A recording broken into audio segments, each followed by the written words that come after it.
Good morning and welcome to Morning Moments. It's Tuesday. If you're watching this on Facebook, and hopefully some of you are watching this on YouTube as I've recorded it and put this in a series. I'm going to part two in the series of mental health awareness, and today's topic is called mental illness by the numbers. So I just wanted to, before we start getting into the series on mental illness in detail, I just wanted to get some numbers out there and talk about some statistics that are out there today. These numbers are going to change and vary, especially with what's going on in the world today, United States, with the isolation and with COVID-19. So some of these numbers are before COVID-19, so be aware of that.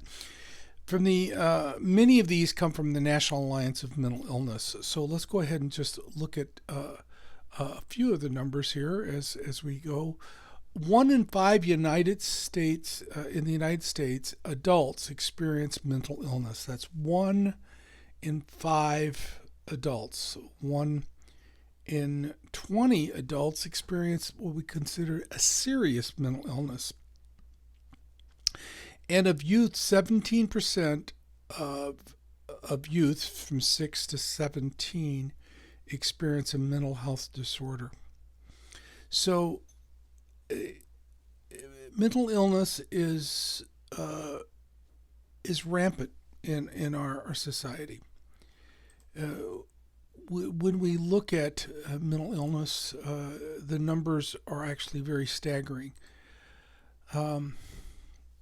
Depression is the leading cause of disability worldwide.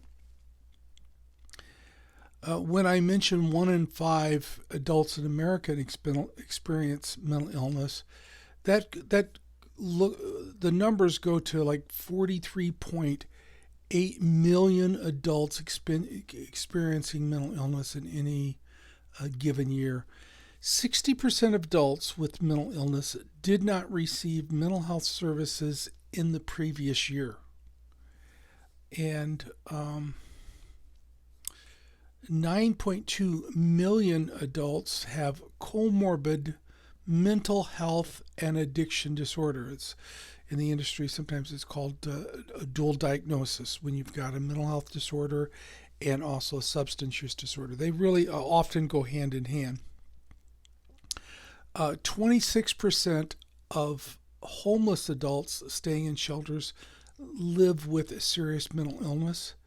Suicide is the second leading cause of death in youth ages 2 through 24, and I've got some more statistics about suicide I want to share with you. Where is it? Here we go. The overall suicide rate has increased 35% since 1999, and that's not even looking at the differences in the suicide rate in the past year. And I've heard some numbers that was staggering of how much it is increased as well. Suicide is the 10th leading cause of death in the United States. 46% of people who die by suicide have a diagnosed mental health condition, and 90% of people who die by suicide have experienced symptoms of a mental health condition. May not have been diagnosed, but have those symptoms. So there are, as we mentioned last week, there's a stigma with mental illness, and there's also a breakdown that we want to get into in the next several weeks, talking about mental illness and mental health awareness. We're going to continue to break down more details as we go. We're also going to go in and break down 4 sections, and I'm going to repeat those 4 sections again this week as we talk about mental health by the numbers.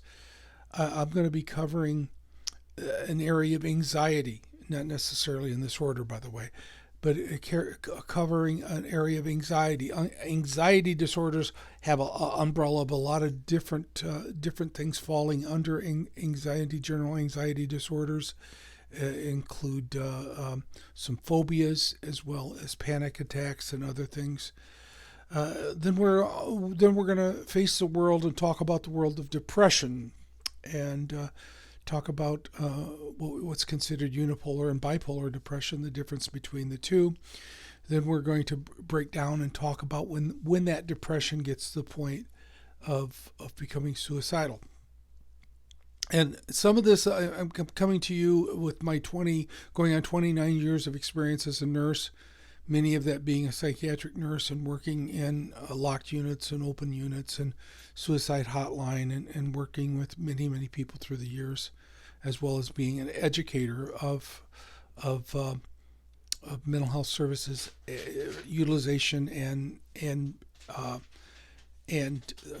treatment for medical as well as behavioral health, of course. So when we look at the numbers, they become very staggering. They're really scary in some ways when we look at them. Another number that really, when I looked at this, it just always shocks me to see this, is $163 billion in America on the average every year for disability of lost earnings. That's just in America, $193 billion. And I saw a figure of lost earnings because of mental health disorder and mental health illness in the world is estimated it could be a lost earnings up to $1 trillion a year.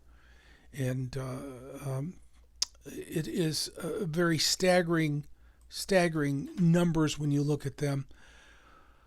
1 of 4 adults with disabilities could not see a doctor because of cost, and statistics always are also showing that nationally in the United States, there is only one mental health provider for every 529 individuals. So there's not enough people out there taking care of those who are sick. So we're going to break down these numbers even further when we get into the individual disorders, anxiety, depression. I'm also going to approach, the third one I'm going to talk about is psychotic disorders. I'm going to answer as many questions that you have about it as well after I give a very, I'm going to do a solid, hopefully a very systematic look at some of the psychotic disorders, schizoaffective disorders, schizophrenia, bipolar disorders, and others. And we're also going to approach and look at the issues of substance use disorders as well. So we're going to be looking at a lot of those.